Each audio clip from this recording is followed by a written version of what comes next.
چاہیے کہ یہ بدگمانی اس زمین میں شرک کے پھیلنے کی بڑی وجوہات میں سے ایک وجہ ہے۔ قرآن میں اللہ تعالیٰ کہتا ہے وَمَا يَتَّبِعُ أَكْثَرُهُمْ إِلَّا ظَنًّا إِنَّ الظَّنَّ لَا يُغْنِي مِنَ الْحَقِّ شَيْئًا، کہ جو لوگ اللہ کے ساتھ شرک کرتے ہیں اصل میں وہ اللہ کے مسئلے میں بدگمان ہیں، وہ اللہ کو اتنا صلاحیت مند، اللہ تعالیٰ کو اتنی عظمت اور اس لائق نہیں سمجھتے کہ اللہ ان کی دعاؤں کو ڈائریکٹ سنے گا، اللہ کی ذات کو کمتر سمجھتے ہیں، اس لیے جا کر وہ غیر اللہ کے پاس جاتے ہیں۔ تو محترم حاضرین، اس آیت میں اللہ نے بتا دیا کہ شرک جو دنیا میں پھیلا ہے اس کی ایک بنیادی وجہ، ایک بنیادی سبب یہ بدگمانی بھی ہے۔ جب ایک آدمی صرف اس گناہ کو اپنے دل میں رکھ لے، اس بدگمانی کو اپنے دل میں جگہ دے دے، تو علماء نے کتابوں میں لکھا ہے کہ وہ ہر برے اخلاق کا مالک اپنے آپ بن جائے گا۔ بدگمانی دل میں پیدا کر لے، وہ جھوٹا بھی بن جائے گا، وہ جاسوس بھی بن جائے گا، وہ غدار بھی بن جائے گا، اور ہر آدمی جس کے پاس جتنے برے اخلاق ہیں اس کا منبع اور مرکز یہی بدگمانی ہوتی ہے۔ بدگمانی کی کئی قسمیں ہیں۔ ایک بدگمانی جو حرام ہے، جس میں سب سے پہلے اللہ کے ساتھ بدگمان ہونا، جیسے کسی کے گھر میں انتقال ہو جائے، بہت سارے لوگوں کو، مرد و خواتین کو کہتے سنا جاتا ہے کہ اللہ کو ہماری ہی اولاد پسند آئی تھی، کیا اللہ کو ہم ہی نظر آتے، مصیبت آئی، تکلیف آئی، فوراً اللہ کے ساتھ بدگمان ہونا، یہ حرام ہے۔ بسا اوقات یہ بدگمانی انسان کو کفر تک لے جاتی ہے۔ سب سے پہلا راستہ جس کے ذریعے آدمی بدگمانی سے بچ سکتا ہے وہ اپنے دل کو پاک و صاف رکھنا، دل کی سلامتی، سلامت القلب۔ یاد رکھیے آپ اپنے دل کو ہمیشہ پاک و صاف رکھیں۔ کسی کے بارے میں گمان آیا، شیطان سے اللہ تبارک و تعالیٰ کی پناہ مانگے کہ اللہ اس کے وسوسے کو دور کر دے۔ یاد رکھیے دل کی سلامتی ہی انسان کو کامیاب کرتی ہے۔ اللہ کے نبی سے پوچھا گیا، اے اللہ کے نبی یہ تو بتائیے کہ لوگوں میں سب سے افضل کون ہے؟ تو آپ نے کہا جس آدمی کا دل سب سے زیادہ پاک و صاف ہے یا اللہ کے نزدیک سب سے زیادہ پاک و صاف ہے۔ وَقُلْ جَاءَ الْحَقُّ وَزَهَقَ الْبَاطِلُ إِنَّ الْبَاطِلَ كَانَ زَهُوقًا۔ إن الحمد لله نحمده ونستعينه ونستغفره ونعوذ بالله من شرور أنفسنا ومن سيئات أعمالنا، من يهده الله فلا مضل له ومن يضلله فلا هادي له، وأشهد أن لا إله إلا الله وحده لا شريك له، وأشهد أن محمدًا عبده ورسوله، أما بعد فإن خير الحديث كتاب الله، وخير الهدي هدي محمد صلى الله عليه وسلم، وشر الأمور محدثاتها، وكل محدثة بدعة، وكل بدعة ضلالة، وكل ضلالة في النار۔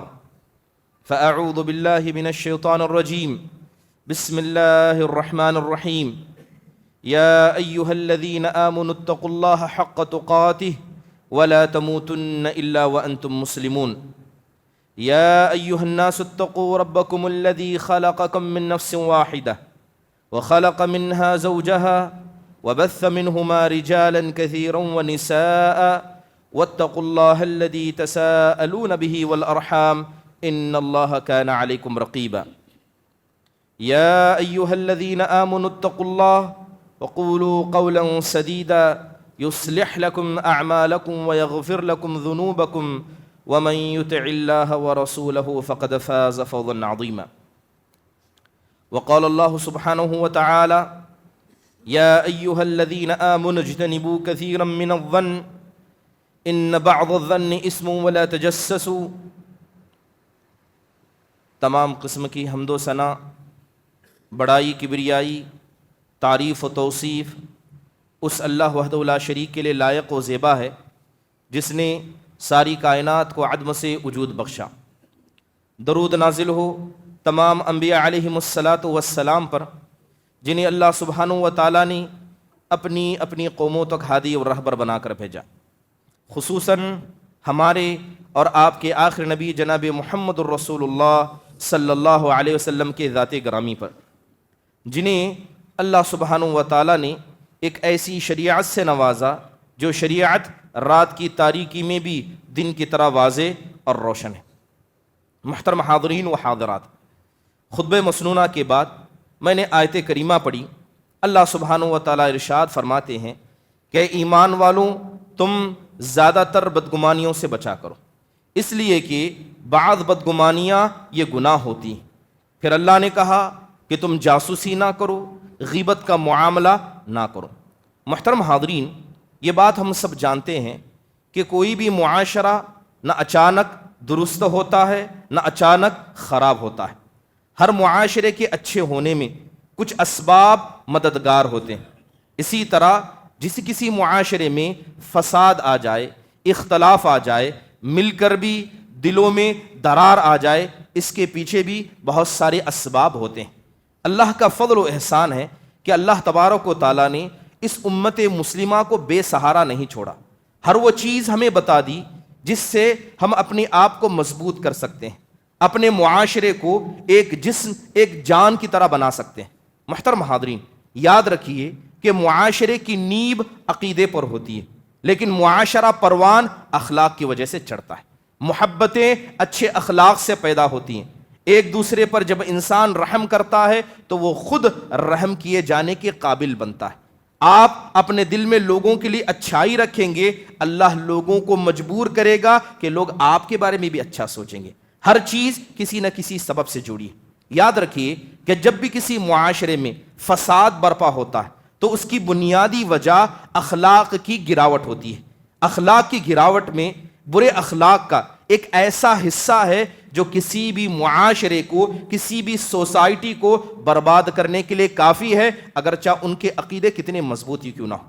محترم حاضرین، جس برے اخلاق کے تعلق سے آپ کے سامنے یہ مقدمہ باندھا گیا، اس برے اخلاق کا نام ہے بدگمانی۔ بدگمان ہونا۔ جب ایک آدمی صرف اس گناہ کو اپنے دل میں رکھ لے، اس بدگمانی کو اپنے دل میں جگہ دے دے، تو علماء نے کتابوں میں لکھا ہے کہ وہ ہر برے اخلاق کا مالک اپنے آپ بن جائے گا۔ بدگمانی دل میں پیدا کر لے، وہ جھوٹا بھی بن جائے گا، وہ جاسوس بھی بن جائے گا، وہ غدار بھی بن جائے گا، اور ہر آدمی جس کے پاس جتنے برے اخلاق ہیں اس کا منبع اور مرکز یہی بدگمانی ہوتی ہے۔ بدگمانی دل میں حسد، کینہ اور کپٹ پیدا کرنے کی ایک بنیادی وجہ ہے۔ جو آدمی بدگمان ہوگا، یاد رکھیے وہ ہر کسی کے عیب کو ٹٹولے گا کہ اس نے کیا کیا، اس نے ایسا کیوں کیا، اس نے ایسا کیا تو آخر وجہ کیا تھی۔ ہر کسی کے عیب کو اسی بدگمانی کی وجہ سے انسان ٹٹولتا ہے۔ بلکہ یاد رکھیے کہ مسلمانوں کی صفوں میں کمزوریاں، جو محبت، جو واجب اور اتحاد ہونا چاہیے، اسی بدگمانیوں کی وجہ سے ہوتی ہے۔ جب ایک آدمی سامنے والے سے مطمئن نہیں ہے، دل میں شیطان کو جگہ دے ہے، تو کیسے اس پر بھروسہ کرے گا؟ کیا تجارت میں اس پر بھروسہ کرے گا؟ کیا اپنی بیٹیاں دا کر اس پر بھروسہ کرے گا؟ کیا خاندان رشتہ ہونے کے بعد بھی بھروسہ کرے گا؟ بلکہ علماء نے لکھا ہے کہ شیطان کے ہزاروں چور دروازے ہیں، لیکن اس میں سب سے بڑا دروازہ یہی بدگمانی ہے۔ لہذا جس آدمی کے دل میں شیطان بدگمانی کو ڈال دیتا ہے، ایسا آدمی اس آدمی کے مسئلے میں کبھی سچا نہیں ہو سکتا۔ وہ اس مسئلے میں جھوٹ بولے گا، اس کے آدمی کو جس کے بارے میں وہ بدگمان ہے اس کے حق کو مارے گا، اسے حقیر سمجھے گا اور اپنے آپ کو اس سے بہتر سمجھے گا۔ یہ ساری برائیاں صرف بدگمانی کی وجہ سے انسان کے اندر پیدا ہوتی ہیں۔ اسی لیے اسلام نے بنیادی طور پر بدگمانی کو حرام قرار دیا۔ محترم حاضرین، بدگمانی کہتے کسے؟ بدگمانی کی مختلف تعریفیں علماء نے کی ہیں۔ کہتے ہیں کہ علم بدون یقین، کہ کسی آدمی کو کسی چیز کا علم ہو جائے کہ ایسا ہوا ہے مگر پختہ یقین نہ ہو۔ صرف علم ہے کہ ہوا ہے لیکن یقین نہ ہو، لہذا اس علم کو انسان یقین کی جگہ دے دے اور اس کے ساتھ ہی تعامل کرے، اسے بدگمانی کہا گیا۔ بعض علماء نے کہا کہ ایک آدمی ایسا ہے جس کے بارے میں اچھا بھی سوچا جا سکتا ہے، برا بھی سوچا جا سکتا ہے، دونوں سوچ اس کے بارے میں رکھی جا سکتی ہے، پھر بھی انسان بری سوچ اس کے بارے میں رکھے، اس کو بدگمانی کہا گیا۔ بعض علماء نے کہا کہ انسان اپنے دل سے شیطان کی مدد سے کسی آدمی کے بارے میں بغیر کسی دلیل کے کوئی رائے قائم کر لے، اس رائے کی بنیاد پر اس سے نفرت کرے، اس رائے کی بنیاد پر اسے نقصان پہنچانا چاہے، اسے علماء نے بدگمانی کہا ہے۔ محترم حاضرین، بدگمانی یہ حرام ہے۔ بلکہ علماء نے کبیرہ گناہوں میں اس کا شمار کیا ہے۔ امام ابن حجر العسقلانی رحمہ اللہ نے اپنی کتاب کے اندر کبیرہ گناہوں کا ذکر کیا ہے تو 31 نمبر پر اسی بدگمانی کا ذکر کرتے ہوئے کہا کہ اس پر تمام کا اتفاق ہے کہ کسی مومن اور پاک دامن اور خاص کر ظاہری طور پر صاف ستھرے انسان کے بارے میں بدگمانی کرنا حرام ہے۔ محترم حاضرین، آئیے دیکھتے ہیں کہ اللہ تبارک و تعالیٰ نے اس بدگمانی کا ذکر قرآن میں کیسا کیا ہے۔ قرآن میں اللہ کہتا ہے ان الذین جاءوا بالافک عصبۃ منکم لا تحسبوہ شرا لکم بل هو خیر لکم۔ اللہ تعالیٰ کہتا ہے کہ جن لوگوں نے افک، ایک جھوٹا قصہ گڑھ لیا، وہ تم ہی میں سے ایک جماعت تھی، لہذا اے ایمان والوں اس افک کو، اس بہتان کو اپنے لیے برا نہ سمجھو بلکہ اسے اپنے لیے خیر سمجھو۔ اس کے بعد اللہ نے کہا لولا اذ سمعتموہ، کتنا بہتر ہوتا، تم نے ایسا کیوں نہیں کیا کہ جب کوئی مومن کسی مومنہ کے بارے میں یا کوئی مومنہ کسی مومن کے بارے میں کسی بات کو سنے تو وہ اپنے دل میں کہے کہ ایسا نہیں ہے، وہ خیر ہے، اور کہے ھذا افک عظیم، کہے کہ یہ جو جھوٹ ہے یہ بڑا ہی بہتان ہے۔ محترم حاضرین، یہ آیت کریمہ حضرت عائشہ رضی اللہ عنہا کی شان میں نازل ہوئی۔ جب حضرت عائشہ پر الزام لگایا گیا، آپ پر بہتان تراشی کی گئی، تو اللہ کہتا ہے کہ اے ایمان والوں، جب تم نے سنا کہ حضرت عائشہ کے ساتھ ایسی باتیں کہی گئی ہیں تو تم نے دل میں کیوں نہیں کہا کہ وہ ایک پاک باز خاتون ہے اور یہ جو بات پھیلائی جا رہی ہے جھوٹی ہے؟ تمہیں یہ دل میں کہنا چاہیے تھا اور تمہیں اسے اپنے زبان سے ادا کرنا چاہیے تھا۔ محترم حاضرین، یہ آیت کریمہ بہت سارے سبق ہم کو سکھاتی ہے۔ پہلا سبق یہ سکھاتی ہے کہ جب بھی کسی آدمی کے بارے میں مارکیٹ میں چہمی گوئیاں ہونے لگے، کسی کے بارے میں ایک بات کو پھیلایا جائے، جب تک انسان کو اس کی حقیقت نہ پتا ہو، اس کے لیے واجب ہے کہ یہ کہے کہ جھوٹ ہے۔ جب کوئی آدمی پاک دامن ہے، اس کے بارے میں کوئی بھی بات کہے تو کوئی آدمی اس وقت تک ایمان والا، مکمل ایمان والا نہیں ہو سکتا جب تک کہ وہ اپنے زبان سے کہے کہ یہ جھوٹ ہے۔ اس کے بعد جتنے بھی ایمان والے ہیں سب کو انصاف پسند سمجھے، سب کو نیک سمجھے، یہ ہر مومن کی ذمہ داری ہے۔ اور اس کے علاوہ یہ آیت بتاتی ہے کہ ہر وہ خبر جو اڑتی اڑتی کانوں کے ذریعے، اڑتی اڑتی زبانوں کے ذریعے آتی ہے، ہر اڑتی خبر کو انسان سچا سمجھے وہ خود ایک جھوٹا ہے، وہ خود ایک جھوٹی بات کا گواہ بننے والا ہے۔ اس لیے اللہ کے نبی صلی اللہ علیہ وسلم کہا کرتے تھے کفا بالمرء کذبا ان یحدث بکل ما سمع، کہ ایسے انسان کے لیے جھوٹا ہونے کے لیے کافی ہے کہ ہر اڑتی اڑتی خبر کو سنے اور لوگوں میں پھیلائے بھی، وہ جھوٹا ہے اور وہ جھوٹی بات پر گواہی دینے والا۔ محترم حاضرین، یاد رکھیے کہ جو بھی آدمی اس بدگمانی کو انجام دے گا، اللہ سبحانہ و تعالیٰ ان کا معاملہ کرے گا۔ اللہ بخشنے والا نہیں ہے۔ قرآن میں اللہ تعالیٰ نے کافروں کے بارے میں ذکر کیا۔ اللہ کہتا ہے وَمَا كُنْتُمْ تَسْتَتِرُونَ أَن يَشْهَدَ عَلَيْكُمْ سَمْعُكُمْ وَلَا أَبْصَارُكُمْ وَلَا جُلُودُكُمْ وَلَكِنْ ظَنَنْتُمْ أَنَّ اللَّهَ لَا يَعْلَمُ كَثِيرًا مِّمَّا تَعْمَلُونَ۔ اللہ تعالیٰ کہتا ہے کہ تم نے اپنے کفر کو ہلکا سمجھا۔ کیا تمہیں یہ بات نہیں پتا تھی کہ اللہ تعالیٰ تمہارے کانوں کو، تمہاری نگاہوں کو اور تمہاری جلدوں کو تمہارے خلاف گواہ بنائے گا؟ وَلَكِنْ ظَنَنْتُمْ، لیکن تم نے گمان کیا کہ ہم جو گناہ کرتے ہیں اللہ اسے جانتا نہیں ہے۔ اللہ نے کہا ذَلِكَ ظَنُّكُمُ الَّذِي ظَنَنْتُمْ بِرَبِّكُمْ، یہی وہ تمہارا بدگمان ہے جسے تم نے اللہ کے بارے میں کہا ارداکم، اللہ نے تمہیں ہلاک کیا، فَأَصْبَحْتُم مِّنَ الْخَاسِرِينَ، لہذا تم نقصان اٹھانے والوں میں سے ہو گئے۔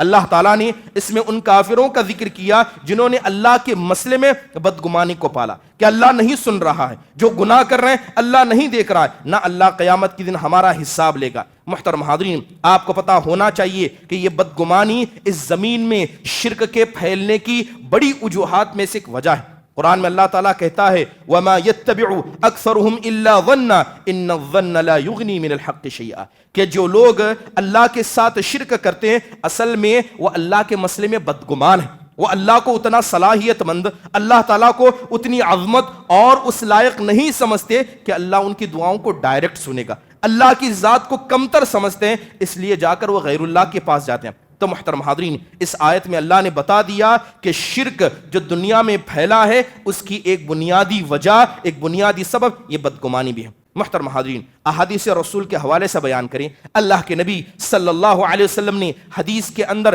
اس بدگمانی کے گناہ کا ذکر کیا۔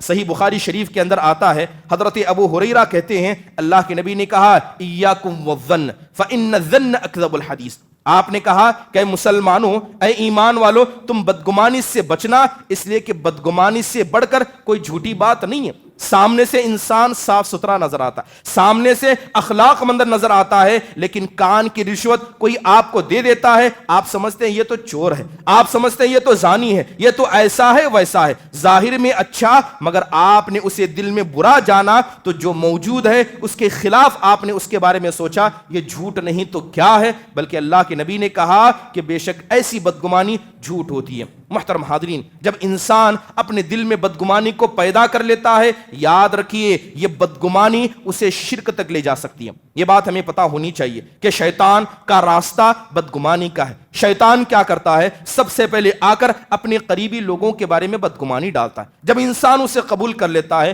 تو عام مسلمانوں کے بارے میں بدگمانی ڈالتا ہے، اسے انسان قبول لیتا ہے، پھر اس کے بعد وہ مسجدوں کو، وہ علماء کو ٹارگٹ بناتا ہے تاکہ انسان ان سے بدگمان ہو جائے، اور جب اتنا سب ہو گیا کہ انسان علماء سے، مسجدوں سے، اسی طرح عام مسلمانوں سے بدگمان ہو گیا، اب اس کے بعد وہ لے جا کر اللہ اس کے رسول کے بارے میں بدگمانی ڈالتا ہے۔ اسی کا ذکر حدیث رسول صلی اللہ علیہ وسلم کے اندر کیا گیا۔ صحیح بخاری کی روایت ہے، حضرت علی ابن الحسین رضی اللہ عنہما کہتے ہیں، اللہ کے نبی علیہ الصلوۃ والسلام کہتے ہیں کہ رات کا وقت تھا، رمضان کا آخری دن تھا، آخری ایام تھے، اللہ کے نبی علیہ الصلوۃ والسلام مسجد میں اعتکاف کر رہے تھے۔ ایک عورت آپ علیہ الصلوۃ والسلام سے ملاقات کرنے آئی، آپ ان سے ملاقات کرتے ہیں، ان سے بات کرتے ہیں، رات کا وقت تھا تو اللہ کے نبی انہیں الوداع کرنے کے لیے مسجد کے باہر تک چلے آتے ہیں۔ اب اسی درمیان دو انصاری صحابہ مسجد کے سامنے سے گزر رہے تھے، انہوں نے دیکھا کہ رات کا وقت ہے، اللہ کے نبی صلی اللہ علیہ وسلم مسجد میں ایک عورت کے ساتھ باہر نکل رہے ہیں، تو لہذا ان دونوں نے سلام کیا، نگاہوں کو نیچے کیا اور قدموں کو تیز کر کے وہاں سے چلنے لگے۔ اللہ کے نبی علیہ الصلوۃ والسلام سمجھ گئے، آپ نے کہا علی رسلکما، آپ نے کہا کہ آرام سے، جس تیزی سے تم آ رہے تھے اسی تیزی سے جاؤ، اپنے قدموں کو تم نے مزید تیز کیوں کیا؟ پھر آپ نے کہا انما ہی صفیہ بنت حوی، آپ نے کہا یہ جو عورت میرے ساتھ ہے یہ کوئی غیر نہیں، یہ میری بیوی صفیہ بنت حوی ہے۔ اور جیسی یہ بات کہی وہ صحابہ رک گئے، انہوں نے اس معاملے کو بڑا خطرناک سمجھا، کہا سبحان اللہ یا رسول اللہ، اے اللہ کے نبی، اللہ کی ذات بڑی پاک ہے کہ اللہ اپنے لیے کسی ایسے نبی کو بھی چنے جو نبی ایسا کام کرے۔ تب آپ علیہ الصلوۃ والسلام نے کہا ان الشیطان یبلغ من الانسان مبلغ الدم، آپ نے کہا کہ جس طرح تمہاری رگوں میں خون دوڑتا ہے، شیطان کا وسوسہ بھی تمہارے اندر دوڑتا ہے۔ وَإِنِّي خَشِيتُ أَن يَقْذِفَ فِي قُلُوبِكُمَا، مجھے ڈر ہوا کہ ہم دونوں کو رات میں دیکھ کر کہیں شیطان تمہارے دل کے اندر ہمارے بارے میں بدگمانی نہ ڈال دے۔ سبحان اللہ، یہ بدگمانی کے نقصان ہے۔ جب انسان عام مسئلے میں بدگمانی کرتا ہے تو شیطان اسے لے جا کر اللہ اس کے رسول تک لے جاتا ہے۔ وہ حدیث آپ نے سنی ہوگی، ایک انسان بیٹھا ہے، شیطان آتا ہے، کہتا ہے کہ بتا اسے کس نے پیدا کیا؟ انسان جواب دیتا ہے، اس وسوسے کا جواب دیتا، کہا اسے اللہ نے پیدا کیا، اسے بھی اللہ نے پیدا کیا، اسے بھی اللہ نے پیدا کیا۔ جب انسان شیطان کے وسوسے کو قبول کرتے جاتا ہے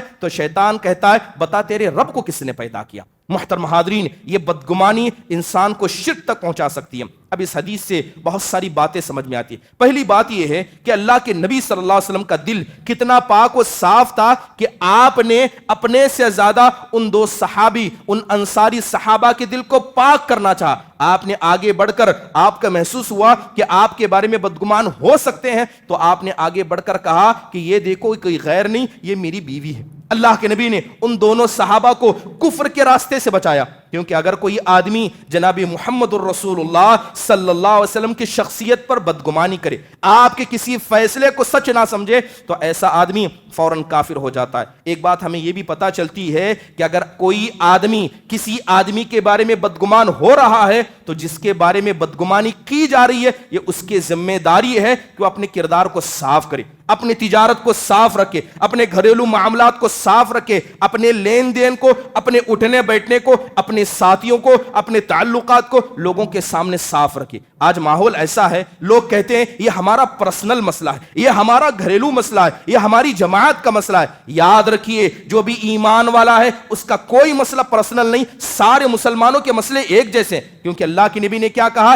ایک مومن دوسرے مومن کے لیے آئینہ ہے۔ آپ نے مومنوں کی مثال دیوار کے مانند دی، کہا کہ جس طرح ایک دیوار دوسری دیوار کو سہارا دیتی ہے، ایک اینٹ دوسری اینٹ کا سہارا بنتی ہے، اسی طرح آپس میں مومنین ایک دوسرے ہیں۔ اگر کوئی آدمی معاشرے کا سود کھاتا ہے تو سارے لوگوں کا تعلق اس سے ہے۔ اگر کوئی آدمی اپنی بیوی پر ہاتھ اٹھاتا ہے، ظلم کرتا ہے، جہیز مانگتا ہے، تو اس کے گھر کا، اس کے معاشرے کا، اس کے خاندان کا نہیں، یہ سارے مسلمانوں کا مسئلہ ہے۔ جب تک مسلمان ان مسائل کو سب کے درمیان مشترک نہیں سمجھیں گے، یاد رکھیے کبھی وہ محبت پیدا ہی نہیں ہو سکتی جس کے بارے میں اللہ کے نبی نے کہا مثل المؤمنین فی توادہم وتراحمہم کمثل الجسد، کہ مسلمان آپس میں ایک دوسرے سے محبت کرنے میں، الفت رکھنے میں ایک جسم کے مانند ہے۔ محترم حاضرین، ابو داؤد کی روایت کے اندر آتا ہے، حضرت ابو امامہ رضی اللہ عنہ کہتے ہیں کہ ان الامیر اذا ابتغى الریبۃ فی الناس افسدہم، جب ایک قوم کا بڑا، ایک امیر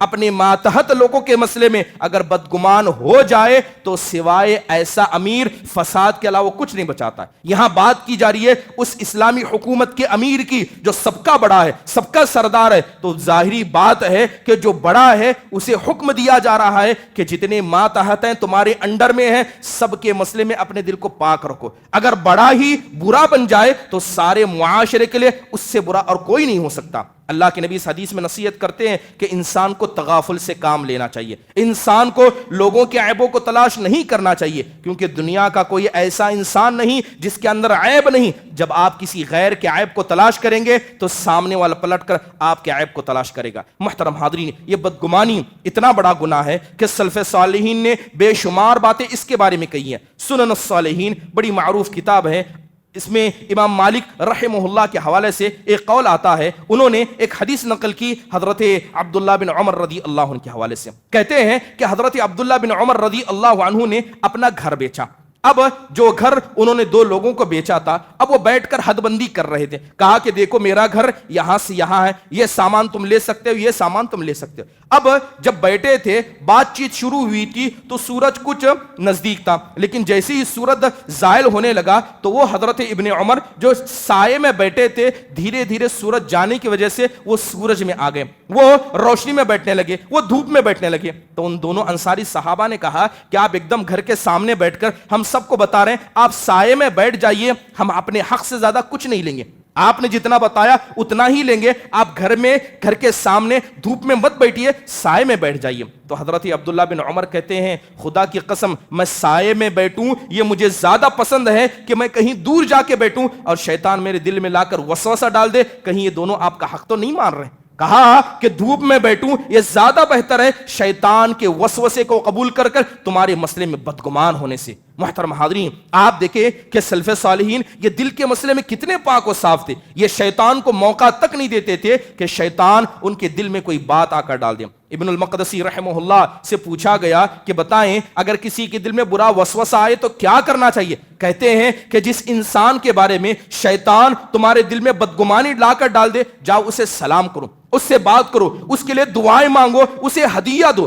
جب شیطان دیکھے گا کہ جس انسان کی برائی میں نے اس کے دل میں ڈالی یہ تو اس کے ساتھ اور اچھا کر رہا ہے، لہذا شیطان آئندہ اس انسان کے بارے میں بدگمانی تمہارے دل میں ڈالے گا نہیں، کیونکہ شیطان سمجھ جائے گا کہ جس کے بارے میں تمہارے دل میں بدگمانی آئی تم محبت کو اور بڑھاؤ گے۔ محترم حاضرین، اسی طرح طبقات السعد، طبقات الکبریٰ ابن سعد رحمہ اللہ کی ہے، اس کے اندر بکر المزنی رحمہ اللہ سے ایک بڑا پیارا قول منقول ہے، کہتے ہیں ایاک من الکلام ان اصبت فیہ لم تؤجر، کہتے ہیں کہ ایسی بات کرنے سے بچنا، اگر وہ بات صحیح بھی ہوگی تو ثواب نہیں ملے گا، اگر غلط ہوئی تو گناہ ضرور ملے گا۔ کیا کہتے ہیں بکر المزنی رحمہ اللہ علیہ؟ کہتے ہیں کہ ایسی بات کرنا نہیں، اگر وہ صحیح بھی ہے تو اس پر کوئی ثواب نہیں، لیکن غلط ہے تو ضرور گناہ ملے گا۔ کہتے ہیں کہ وہ بدگمانی ہے، وہ بدگمانی ہے، کسی انسان کے بارے میں بدگمان ہو جاؤ، وہ ویسا نکل بھی جائے، کیا تمہیں کوئی ثواب ملنے والا ہے؟ بلکہ اس کی وجہ سے تم جھوٹے بنو گے، اس کی جاسوسی کو تلاش کرو گے، لہذا ایسے کام سے بچ کر رہنا۔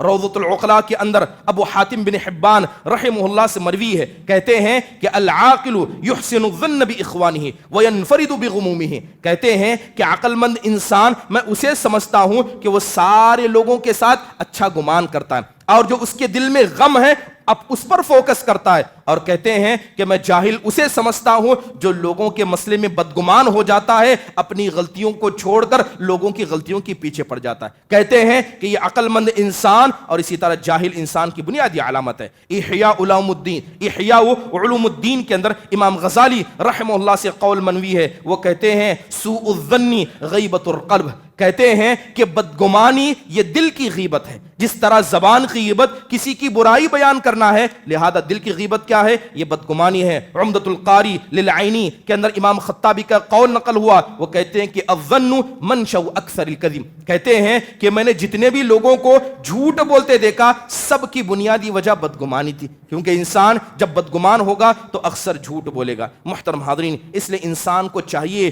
کہ وہ ہمیشہ لوگوں کے مسئلے میں اچھا گمان رکھے۔ ابن ابی دنیا رحمہ اللہ نے ایک بڑا پیارا قصہ نقل کیا ہے۔ حضرت عبداللہ بن مبارک رحمہ اللہ یہ سفیان الثوری رحمہ اللہ کے پاس آئے۔ عرفہ کا دن تھا، عرفہ کی رات کا وقت تھا۔ کیا دیکھتے ہیں کہ سفیان الثوری رحمہ اللہ علیہ یہ اپنے گھٹنوں کو زمین پر ٹیکا کر اللہ سے دعا مانگ رہے ہیں، رو رہے ہیں، گڑ گڑا رہے ہیں۔ جب اپنے استاد کو روتا دیکھا تو کھڑے ہو کر یہ بھی رونے لگے۔ جیسے ہی سفیان الثوری رحمہ اللہ نے اپنی دعا کو ختم کیا تو پوچھا ما شأنک، کہ تمہارا کیا مسئلہ ہے کہ تم یہاں کیوں کھڑے ہو اور کیوں رو رہے ہو؟ تو کہنے لگے کہ یہ تو بتائیے کہ یہاں پر کتنے لوگ برے ہو سکتے ہیں، یعنی یہ ایسی جگہ ہے کہ آپ گڑ گڑا رہے ہیں، اللہ نے یہ توفیق ہم کو نہیں دی، آپ بہتر ہیں میں کمتر ہوں، لہذا یہ تو بتائیے کہ مجھ سے برا یہاں اور کون ہو سکتا ہے؟ تو کہنے لگے کہ تم سے برا وہ انسان ہو سکتا ہے جو یہاں آ کر بھی اللہ کے مسئلے میں بدگمان ہو کہ اللہ تعالیٰ اسے معاف نہیں کرے گا۔ یہ ایسی جگہ ہے یہاں اللہ گناہوں کو معاف کرتا ہے،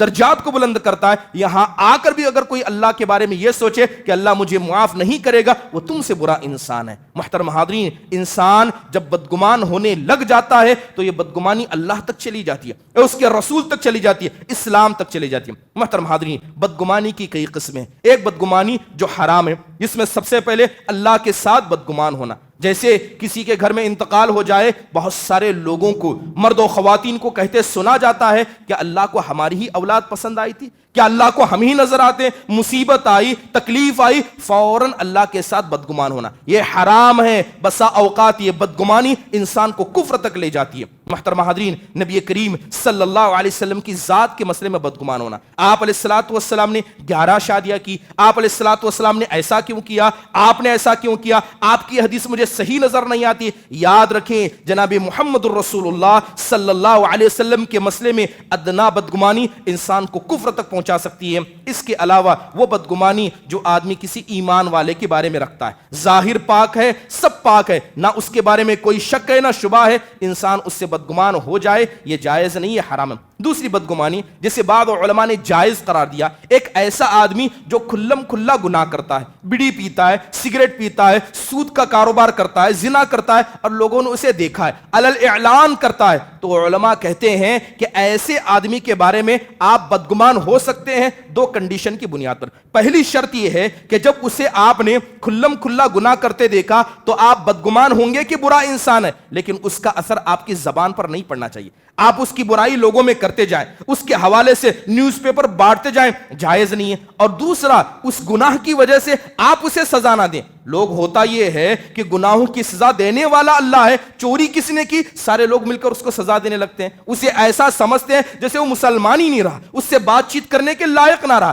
یاد رکھیے گناہوں کی سزا اللہ دینے والا ہے، انسان کو اختیار ہے کہ کسی گنہگار سے جو کھلم کھلا گناہ کرتا ہے بدگمان ہو سکتے ہیں، لیکن اس کی وجہ سے آپ کے اور اس آدمی کے تعامل میں کیا ہے، فرق نہیں پڑنا چاہیے۔ اس کے علاوہ جو کافر ہے، جو مشرک ہے، ایسے آدمی سے آپ بدگمان ہو سکتے ہیں۔ محترم حاضرین، یہ بدگمانی جب اتنی بری بلا ہے تو اس سے انسان بچے تو کیسے بچے؟ علماء کرام نے قرآن و حدیث کے حوالے سے کچھ بنیادی باتیں بتائی ہیں کہ جن راستوں کے ذریعے ایک آدمی بدگمانی سے بچ سکتا ہے۔ سب سے پہلا راستہ جس کے ذریعے آدمی بدگمانی سے بچ سکتا ہے وہ اپنے دل کو پاک و صاف رکھنا، دل کی سلامتی، سلامت القلب۔ یاد رکھیے آپ اپنے دل کو ہمیشہ پاک و صاف رکھیں۔ کسی کے بارے میں گمان آیا، شیطان سے اللہ تبارک و تعالیٰ کی پناہ مانگے کہ اللہ اس کے وسوسے کو دور کر دے۔ یاد رکھیے دل کی سلامتی ہی انسان کو کامیاب کرتی ہے۔ اللہ کے نبی سے پوچھا گیا، اے اللہ کے نبی یہ تو بتائیے کہ لوگوں میں سب سے افضل کون ہے؟ تو آپ نے کہا جس آدمی کا دل سب سے زیادہ پاک و صاف ہے یا اللہ کے نزدیک سب سے زیادہ پاک و صاف ہے. حضرت یوسف علیہ الصلوۃ والسلام دیکھا کہ جن بھائیوں نے کنویں میں پھینک کر مارنے کی کوشش کی تھی وہی بھائی سامنے آ گئے. طاقت تھی, فوج تھی, سلطنت تھی, سب تھا, مار سکتے تھے, سزا دے سکتے تھے, بدلہ لے سکتے تھے, لیکن کیا کہا کہ شیطان ہی برا تھا جس نے میرے بھائیوں کو بہکایا. شیطان نے میرے اور میرے بھائیوں کے درمیان فساد کو ڈالا. شیطان کو بلیم کیا مگر اپنے بھائیوں کے بارے میں اتنا ہونے کے بعد بھی بدگمان نہیں ہوئے. یہ ایمان والوں کی علامت ہوتی ہے. غزوہ احد کا موقع, اللہ کے نبی کی پیشانی زخمی ہوئی, آپ کے دانت ٹوٹ گئے, آپ کے گال پھٹ گئے. اللہ کے نبی صلی اللہ علیہ وسلم اس وقت کیا کہتے ہیں؟ اللہم اغفر لی قومی فانہم لا یعلمون. اے اللہ تو میری اس قوم کو معاف کرنا جس نے میری یہ حالت کی. اے اللہ یہ مجھے نہیں جانتے, اے اللہ تیرے دین کو نہیں جانتے.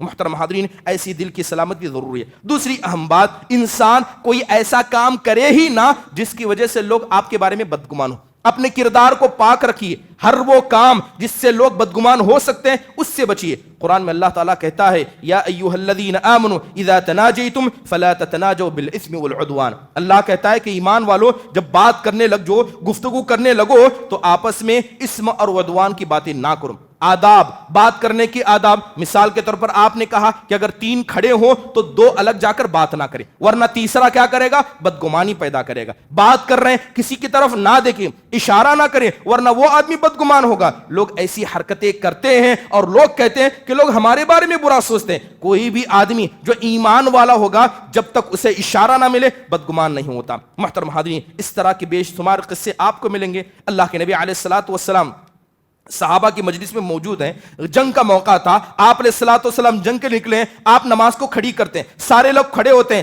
آپ دیکھتے ہیں کہ 2 لوگ ہیں, 2 آدمی وہ نماز سے دور ہیں, وہ نماز نہیں پڑھ رہے, ایسے کھڑے ہیں. تو آپ علیہ الصلوۃ والسلام نے کہا ما منعکما ان تصلی معنا. آپ نے کہا کہ کیا ہو گیا کہ تم ہمارے ساتھ نماز نہیں پڑھتے؟ تو کہنے لگے اللہ کے نبی ہم تو سفر میں تھے, ہم سفر میں نماز پڑھ کر آئے. تب آپ نے کہا کہ اگر تم دیکھو کہ کوئی نماز کھڑی ہوئی ہے تو تم آ کر شامل ہو جاؤ, نماز پڑھ لو, یہ تمہارے لیے نفل ہوگی. وہاں دور رہ کر کھڑو گے تو ہو سکتا ہے تمہارے بارے میں کوئی بدگمان ہو جائے کہ نماز کا وقت ہے, یہ نماز چھوڑتا ہے. حالانکہ اس کے لیے واجب نہیں ہے, لیکن بدگمانی سے اپنے آپ کو بچانا واجب ہے. حضرت عمر بن خطاب کے بارے میں آتا ہے کہ بازار میں جاتے لوگوں کے حال چال کو دیکھتے ہیں تو ایک آدمی کو دیکھا ایک عورت سے گفتگو کر رہا تھا, بیچ مارکیٹ میں کھڑ کر گفتگو کر رہا تھا. فوراً کوڑا اٹھایا, ابھی مارنے والے تھے. وہ آدمی دیکھ کر کہتا ہے اے امیر المؤمنین یہ تو میری بیوی ہے. کہتا ہے یہ تو میری بیوی ہے. تو حضرت عمر کہتے ہیں کہ بھری مارکیٹ میں بیٹھ کر اس طرح اپنی بیوی سے گفتگو کون کرتا ہے؟ تم نے ایسا کیوں کیا؟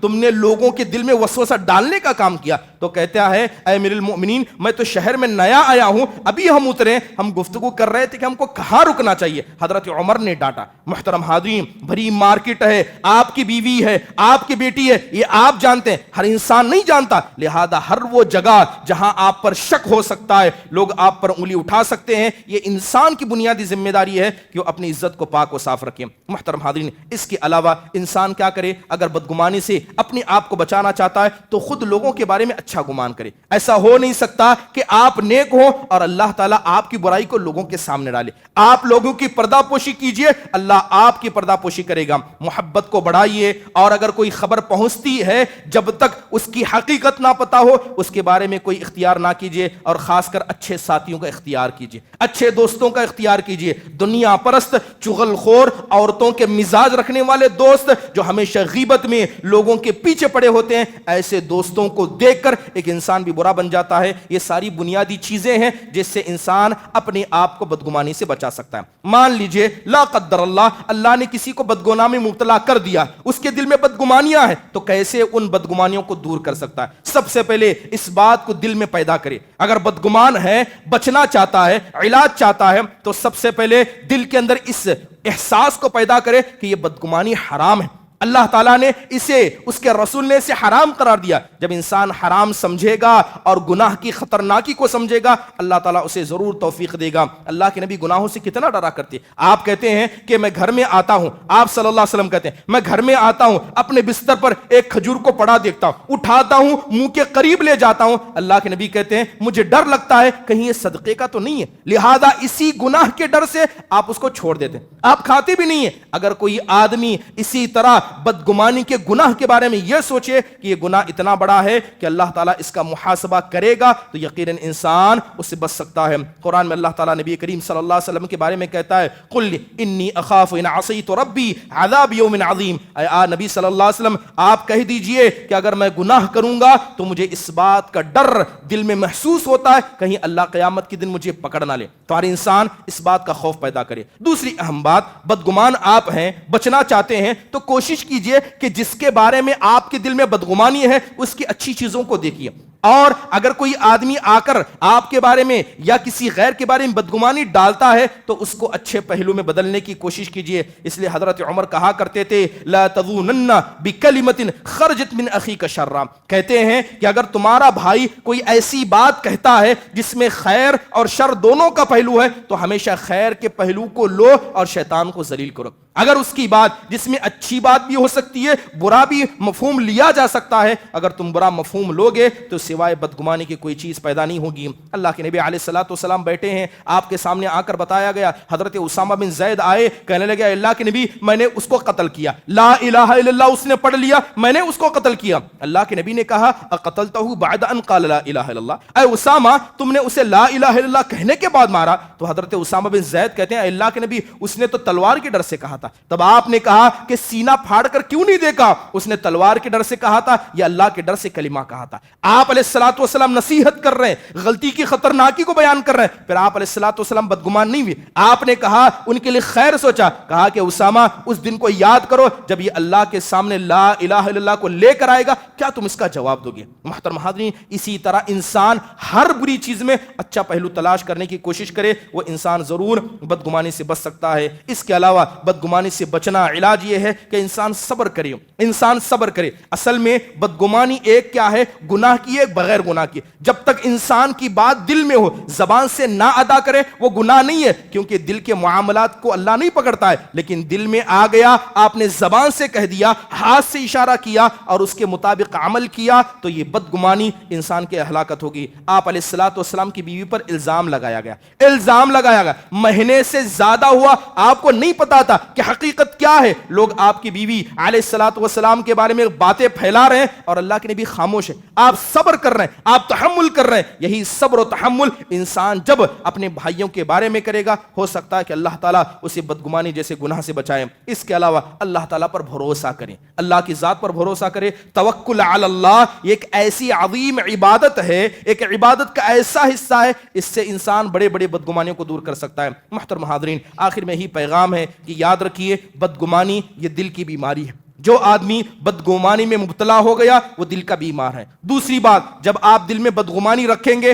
کبھی ایسی جگہ اتحاد و اتفاق پیدا نہیں ہو سکتا۔ تیسری اہم بات، جو آدمی بدگمان ہوگا وہ مسلمانوں کو ضرور تکلیف پہنچائے گا، اس کی جانب سے خیر نہیں ہو سکتا۔ دل کے اندر بدگمانی ہے، آپ مسلمانوں کو تکلیف پہنچائیں گے۔ اور سب سے اہم بات کہ بدگمانی یہ مسلمانوں کی نہیں، منافقوں کی صفت ہے۔ قرآن میں اللہ نے جہاں بھی بدگمانی کا ذکر کیا، سب کا اکثر چیزوں کا تعلق منافقین سے ہے، لہذا ان باتوں کو یاد رکھے۔ اللہ تعالیٰ سے دعا ہے کہ اللہ تعالیٰ ہمارے دل کی سلامتی کرے، اللہ ہمارے دل کو پاک و صاف رکھے، اللہ ہمارے معاشرے میں اتحاد و اتفاق پیدا کرے اور ہم سب کی دلوں کو پاک و صاف کرے، اور خصوصی طور پر بدگمانی جیسی ایک مذموم صفت سے ہم سب کو بچنے کی توفیق نصیب فرمائے۔ اقول قولی هذا واستغفر الله لي ولكم ولسائر المسلمين من كل ذنب فاستغفروه انه هو الغفور الرحيم۔